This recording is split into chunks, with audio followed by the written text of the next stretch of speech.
رشتے دار دوست مرے ہوئے انسان کو دفنا کے چھوڑ کے چلے جاتے ہیں تو وہ انسان روتا رہتا ہے. ہر ایک رشتے دار اور دوست کے پاس آتا ہے, اسے روکنے کی کوشش کرتا ہے کہ مجھے چھوڑ کے نہ جاؤ, لیکن افسوس اس کی آواز کوئی نہیں سنتا. کبھی وہ ساتھ والی قبر میں دیکھتا ہے تو کسی لاش کا پیٹ پھٹا ہوتا ہے, تو کبھی کسی قبر کی طرف دیکھتا ہے تو کسی کی لاش پہ کیڑے لپٹے ہوتے ہیں, تو کسی قبر پہ اللہ کا عذاب ہوتا ہے. وہ زارو قطار رونے لگتا ہے, اپنے آپ کو تنہا محسوس کرتا ہے. اللہ گواہ ہے, انسان زندگی میں اپنے آپ کو اتنا اکیلا کبھی محسوس نہیں کرتا جتنا وہ قبر کی پہلی رات اپنے آپ کو کرتا ہے. اس وقت اس کو ایسا لگتا ہے جیسے سورج ابھی ابھی ڈوبا ہے. اس کو اپنی قبر میں ہر طرف سرخ رنگ دکھائی دیتا ہے. اتنی دیر میں وہ دیکھے کہ اس کے دائیں طرف سے دھواں اٹھتا ہے اور دو فرشتے اپنے بالوں سے قبر کی مٹی اکھاڑ کے اس کے پاس آ پہنچتے ہیں, اور پھر پوچھا جاتا ہے تمہارا رب کون ہے, تمہارا رسول و امام کون ہے, تم کس دین پہ زندگی بسر کرتے رہے.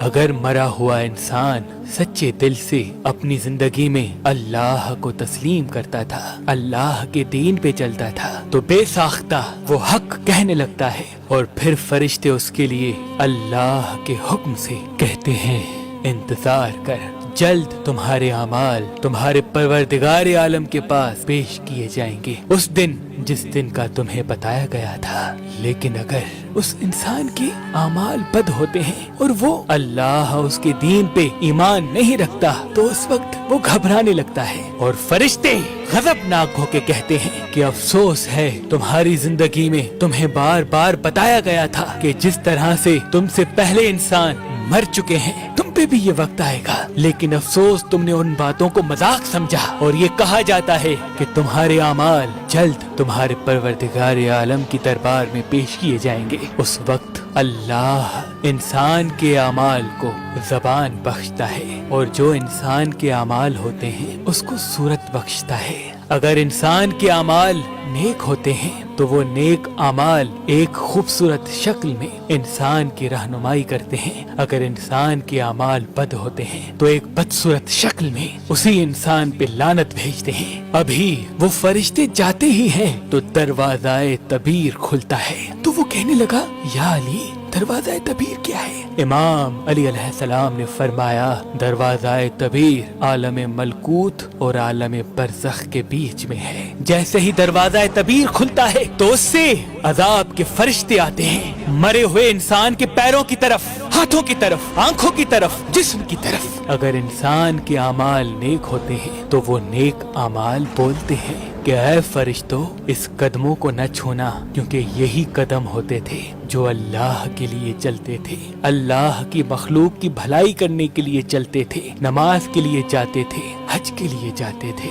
فرشتے جب ہاتھوں کی طرف بڑھتے ہیں تو اعمال بولتے ہیں اے فرشتوں ہاتھوں کی طرف نہ بڑھنا, یہی ہاتھ ہوتے تھے جس سے وہ اللہ کی مخلوق کی مدد کرتا تھا, اللہ کے لیے زکوٰۃ اور صدقات دیا کرتا تھا. جب آنکھوں کی طرف بڑھتے ہیں تو اعمال کہتے ہیں انہی آنکھوں سے اس نے اللہ کے قرآن کو دیکھا, اللہ کے نام کو دیکھا, اور اسی زبان سے اس نے اللہ کا ذکر کیا, اور اسی جسم کو وہ ہمیشہ گناہوں سے روکتا رہا. اے فرشتوں تم اس پہ عذاب ڈالو گے؟ تو وہ فرشتے آسمان کی طرف دیکھتے ہیں اور کہتے ہیں اے اللہ کیا حکم ہے اس کے لیے؟ تو آواز غیب آتی ہے کہ فرشتوں اس کی قبر کو جنت کا ایک باغ بنا دو تب تک جب تک یہ ہماری خدمت میں روز محشر پیش نہ ہو. اور اگر اس انسان کے اعمال بد ہوتے ہیں تو جیسے ہی فرشتے اس کے قدموں کے قریب آتے ہیں اس کے بد اعمال کہتے ہیں یہی وہ قدم تھے جس سے وہ گناہوں کے لیے جاتا تھا, یہی وہ ہاتھ تھے جس سے وہ انسانوں پہ ظلم کیا کرتا تھا, یہی وہ آنکھیں ہیں جس سے وہ نامحرم کو گندی نگاہوں سے دیکھتا تھا, یہی وہ زبان ہے جس سے وہ انسان کے دل دکھایا کرتا تھا. اور وہ فرشتے پھر اللہ کی طرف دیکھتے ہیں اور آواز غیب آتی ہے کہ اس کی قبر کو دوزخ کی ایک خندق بنا دو. جس طرح سے اس نے اپنے جسم کے ساتھ میری مخلوق پہ ظلم کیا ہے, میری دی گئی نعمتوں کا غلط استعمال کیا ہے, ویسے ہی اس کی تکلیف کا مزہ چکھے تب تک جب تک اس عذاب کے ساتھ